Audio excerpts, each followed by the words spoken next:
Hey, it's Christy, and today let's talk about the 5 top mistakes first-time homebuyers often make.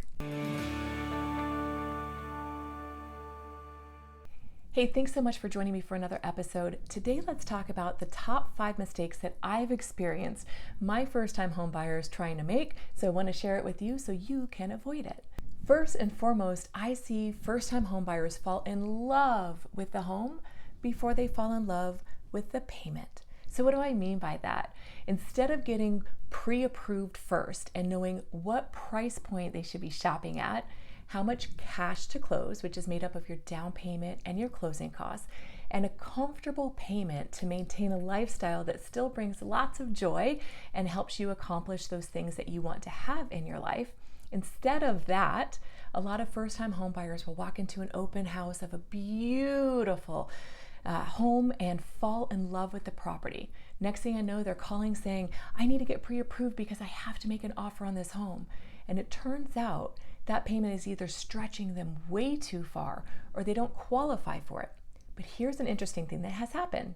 They've fallen in love with that home. And now that's the benchmark in which they're going to have every single home following that they go and look at be compared to. So if you fell in love with a $500,000 home only to find out you qualify to purchase a $300,000 home, there's no $300,000 home out there that will compare to that $500,000 home. So it's so very important to start off with the numbers, with the pre-approval before going out shopping for a home to make sure you're shopping in the right price range for where you're at in your life. And speaking at where you're at in your life, I see so many first-time homebuyers try to buy too much house. So you don't need to replace the home in which maybe you moved out of your parents' house. They may have worked really hard to get to that level of a home. And remember, they had kids in it. You were one of them at one point in time. So if you're just starting out, either a single person, just a young couple, or maybe just with your first baby, do you really need a 4 or 5 bedroom home with a living room and a family room and the office? Maybe, but most don't. So just make sure that on your needs list, you're looking for a home that fits where you're at in your life right now. Because it's not just about the price point of that home, it's also the maintenance and it's also the monthly costs.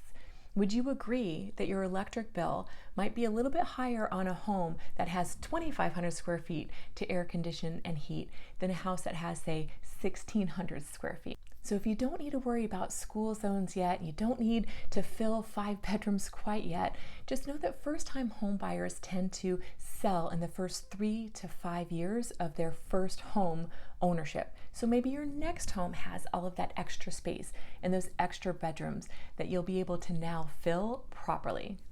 Number 3 on the list of what I see some first-time home buyers do as far as mistakes is skipping out on inspections.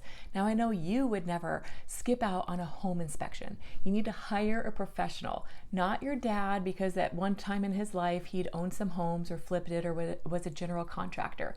You need somebody who can get behind the walls, that will crawl up in the attic, that will go underneath the crawl space, that will look behind everything and make sure that your home is in good working condition.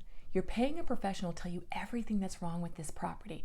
But let me give you a quick example of what I'm talking about. Sometimes the additional inspections get skipped because people are trying to save $75, $100, $150.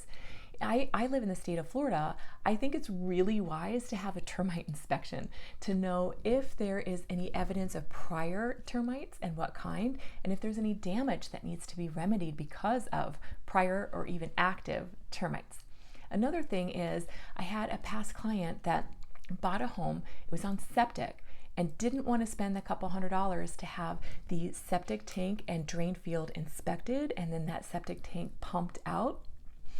Only to find that a few weeks later when they were hosting their housewarming party and a lot of people were flushing their toilets and running their water, their drain field didn't work properly. And the next thing you know, they have sludge coming up in the showers during their home warming party. Could you imagine? So now that's on their hands, and if you've ever had to price out Replacing or fixing a septic system or a drain field, we're talking thousands of dollars. So just don't skip a couple $100 because you could be risking thousands of dollars. The number 4 thing that I see is an undesirable layout, floor plan of the property. So you may not know quite yet if you need to have all the bedrooms on one side of the house or if you require to have a split bedroom plan. If you have younger kids, you might want all of those bedrooms together so you can keep an ear out for your kiddos at night. But if you have teenagers, you may want them on the other side of the home. You may not have stopped to think about what kind of layout in the kitchen you really like. I know some homes that are gallery style, where there's like usually a wall or a door, sometimes leading to the garage at the end of the kitchen, and then the counters kind of face each other. Some people love that, and some people feel so claustrophobic. So make sure that you know what kind of layout is really required for your taste and your lifestyle for your family. And then finally, check out the neighborhood. Sometimes people fall in love with the house, but they don't really pay attention to the neighbors. So see what's going on around the neighborhood. Drive through, not just on your street, but the street behind you and a couple blocks over. Maybe go to your sheriff's office website and you can look at the crime numbers there. Now, there's no such thing as a crime-free neighborhood, but what kind of crimes are happening in your neighborhood? Is it just bored teenagers that, are looking in the cars at night because they have nothing better to do? Or is there a meth lab 2 doors down? So check out the neighborhood while you're falling in love with the home and make sure that you like the neighborhood as well.